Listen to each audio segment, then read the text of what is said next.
What's going on, YouTube? It's your boy, CamATL, and welcome back to another NBA video with your boy. Drop a like down below because I already know you're going to love it. Subscribe to the channel if you haven't already. Comment anything in the comment section and enter your name into the $50 giveaway I do every single week on this channel. Thank you guys for joining me as always. Yesterday was fantastic. Now we got a nice little four-game slate to destroy tonight.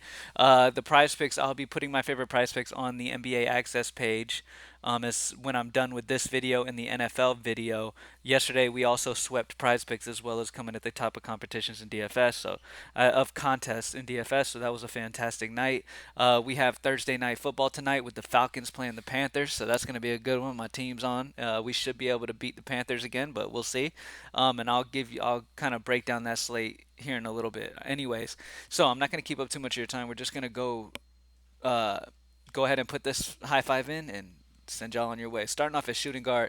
Now, what I've noticed so far in this slate, there's not a ton of value. There's a couple players that we can use, but there's not like a ton of value that's like, oh man, oh I love that. You know what I mean? So we are early on in the day right now. There's some more news that could come out as the day goes on that's going to make things easier. But as of right now, we have limited options when it comes to value options. So I'm going to kind of try to balance this outside of one spend up. I'm going to kind of try to balance this.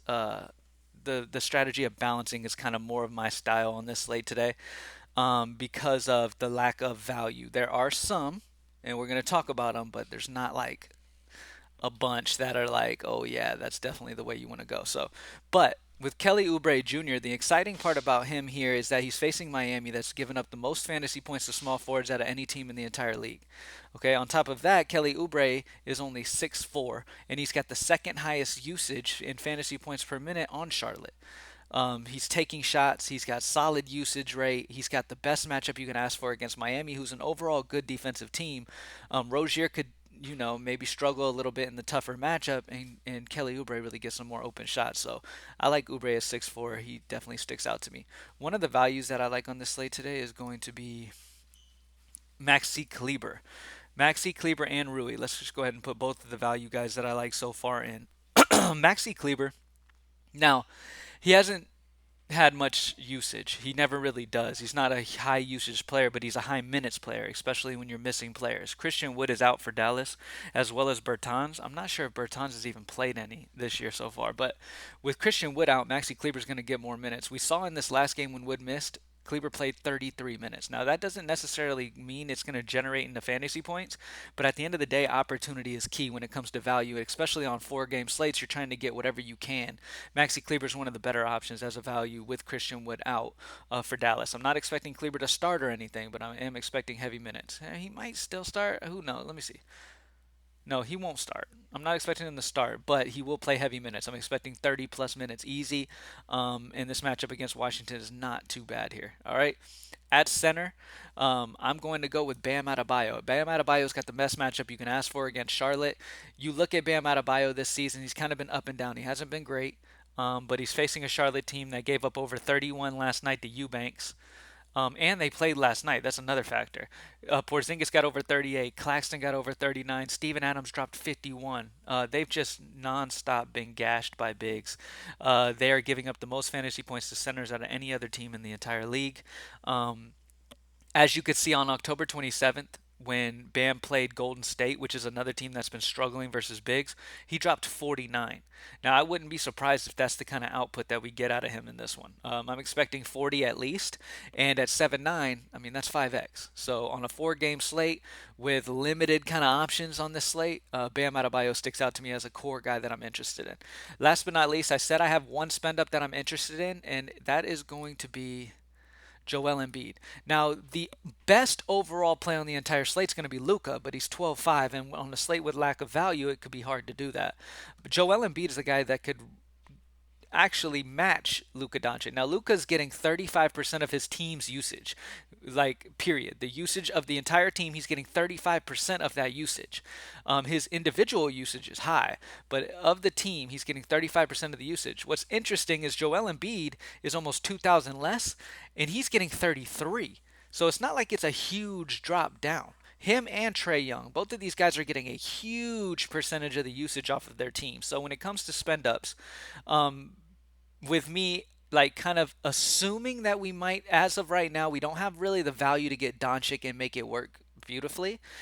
So Joel Embiid and Trey Young are two guys that I have interest in, for sure. Trey Young is questionable going into this game. If he misses, it's going to immediately become DeJounte Murray, and I have a ton of interest in Murray. If Trey Young misses, so keep an eye on that situation. If Trey Young misses, you'll also have DeAndre Hunter, who's had good fantasy points per minute, good usage with Trey Young off the floor. So that's something to pay attention to. But Joel Embiid is the guy that I'm siding with here because outside of James Harden being out and his usage already getting a bump, he's facing Atlanta, which has been like one of the bottom in the league versus bigs as well. They're like ranked. I can't remember. They're like the fifth or sixth best matchup you're gonna get for centers. So Joel Embiid's in a good spot to shine here against Atlanta. This is a team that gave up over 40 to Jonas Valanciunas in limited minutes too. Jonas Valanciunas only plays like mid 20s minutes this season on average. So I like Joel Embiid. I can get that number officially for you. Let me check out how many minutes Valanciunas played for that 40 against Atlanta. He only played 26 minutes. Joel Embiid's going to play mid 30s minutes. This is a close spread. Yeah, I think Joel Embiid has the potential to be the highest scoring player on the slate. Do I think he will? Probably not. It's probably going to be Luka. But Joel Embiid is definitely up there as the top options. And like I said, I'm citing Joel because Trey Young's not missing anyone if he's in, whereas Joel Embiid's missing James Harden. So you always want to take that injury bump. If Trey Young misses, DeJounte Murray will immediately become a fantastic play. He'll be up there with the Joel Embiid and Doncic plays tonight. I'll probably side with DeJounte Murray. I don't know. It's going to be close. It's going to come down to roster construction. DeJounte Murray's a guard, so it just depends on where you're most comfortable with the value on the slate today and where you fall on. We're already going to have some Bam probably, so that's already taking a center spot. So you're either double centering it, or if roster construction lands you on making sure, like let's say Nurkic is out again for Portland and Eubanks is going to start again. Eubanks would probably be the guy that you'd probably rather go instead of an Adebayo or Joel Embiid, and you'd have to make that decision, which will open up more of a roster construction for a guard heavy like DeJounte Murray. So we'll see.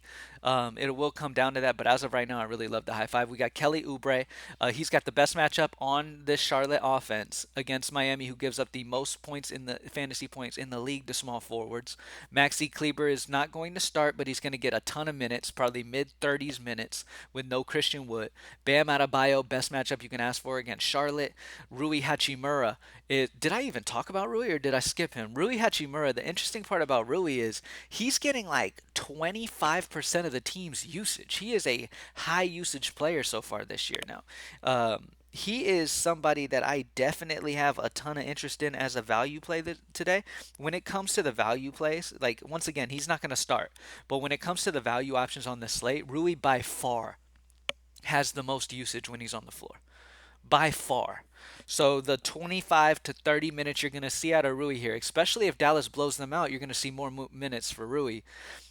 Rui at 4-1, his usage rate is just by far higher than anyone else's. Him and Tim Hardaway have kind of a closest usage between the two, but I side Rui. And that's another good reason why I have Rui as a value option because when it comes to those value guys that we do have on this slate where we don't have a plethora of value, you got to kind of pick and choose what value you like the most. And Rui's one of the guys who, with the usage rate he has and he's just a very solid option as a value play. I do like him even more when it comes to usage and all that higher than Maxi Kleber. I would not be surprised to see Rui. I expect Rui to score more than Kleber because Kleber's not a high usage guy. But Kleber's just a full-on opportunity play with mid 30s minutes. Rui's not going to get mid 30s minutes unless it's a big blowout and he plays extra minutes in that case. But Rui has the extra usage that could end up getting him some good points. I'm expecting like 20 to 25. I have him right around 22. He's a fantastic play for me. All right. Obviously, keep track of the injuries, y'all. On a 4-game slate, it is key. I mean, it's key in every slate, but especially in small slates, you want to get any little advantage you can by making some changes. So definitely stay tuned on that. Go to greenlightdfs.com, grab your package, and we will take care of that for you. Follow me on Twitter at cam_ATL, and I'll announce when any updates are made and all that good stuff. I'm about to record the Thursday Night Showdown video, talk about the core way that we like to play that game for Week 10, and let's get to it. Thank you guys for joining me as always. I'm out. Peace.